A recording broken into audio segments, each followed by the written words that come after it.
Hi, my name is Nathaniel Simmons, and today I'll be refuting the topic in which Cal Poly switching to semester system fails to help students academically. My first point is students choose schools based on the school's educational system is not right.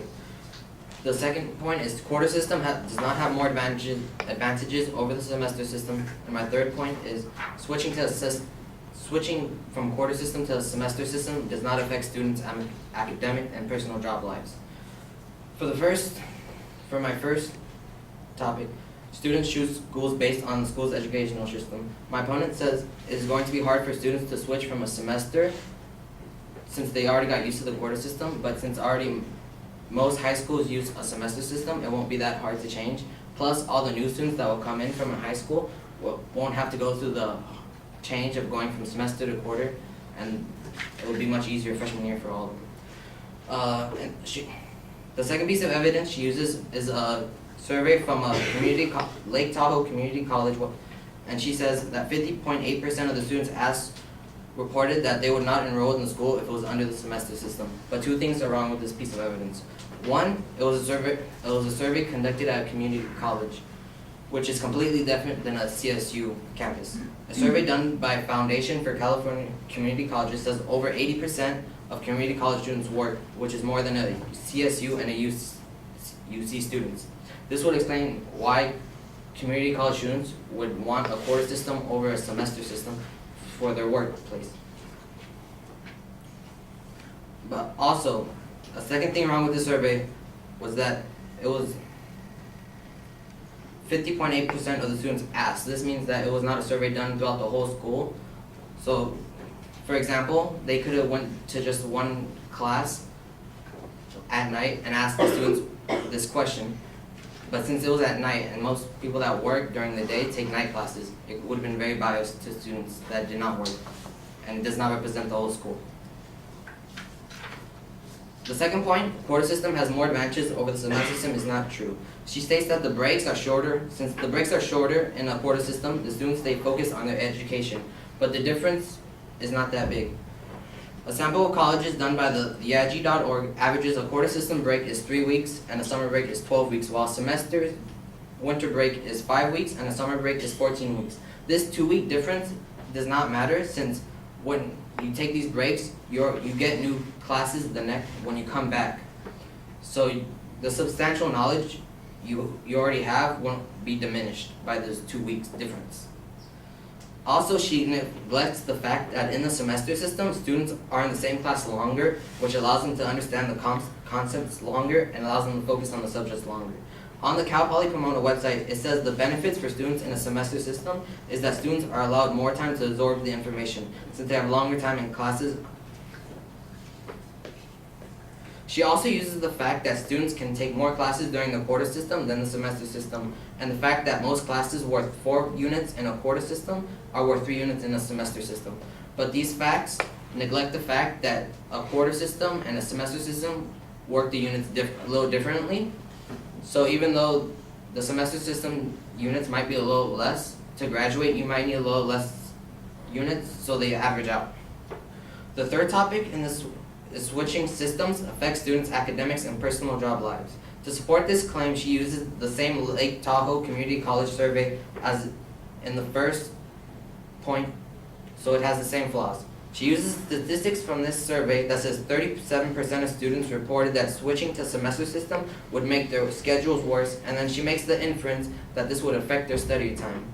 Though with the same information, anyone can make the inference that although it would be troublesome for the students, it could also not affect the amount of study time. So it would all come down to the student and whether or not he wants to pass the class or not. In conclusion, the overall problem with her argument is that she uses only one survey to make a generalization to our school. Also, their survey was done at a community college and not another CSU, which are two completely different campuses and lifestyles. Another thing wrong is that she uses this evidence to make inferences which are not that reliable. Thank you.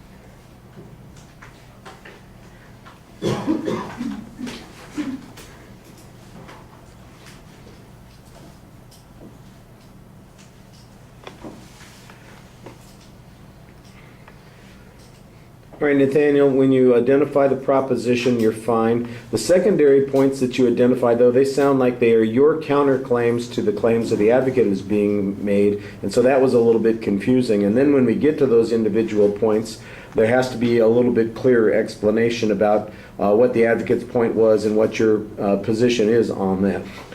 When you got to those individual points, I thought you had a couple of reasonable presses on the first point. Look, most high school students coming in are already on a semester system, so it wouldn't be a problem for them.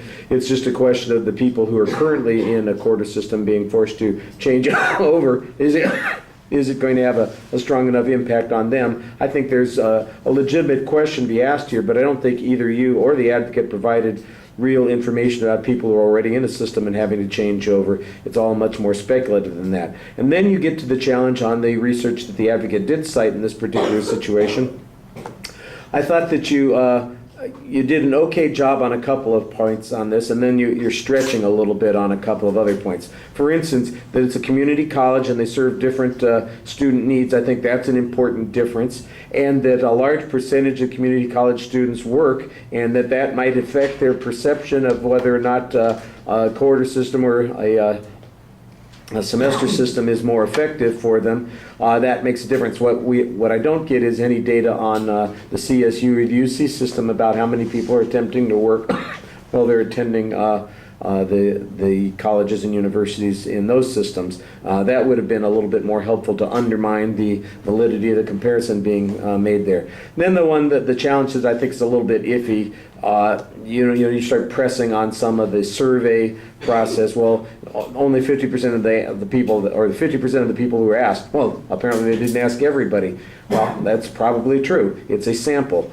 Now the question is, why is it an unreasonable sample? Your earlier argument applies more to that, not the fact that hypothetically maybe they just asked one class at night. I think that's a pretty speculative kind of challenge there, unless you had some reason to believe that there was that's the nature of that survey. I think that's an awfully big inference on your part to make. The challenge on the timing on the second point, when you compare the numbers, that's pretty straightforward. But why is it that the 2-week difference in each of those categories is unimportant? I didn't really understand your argument on this point. It basically came down to, well, you have to start new every time anyway, so what difference does it make?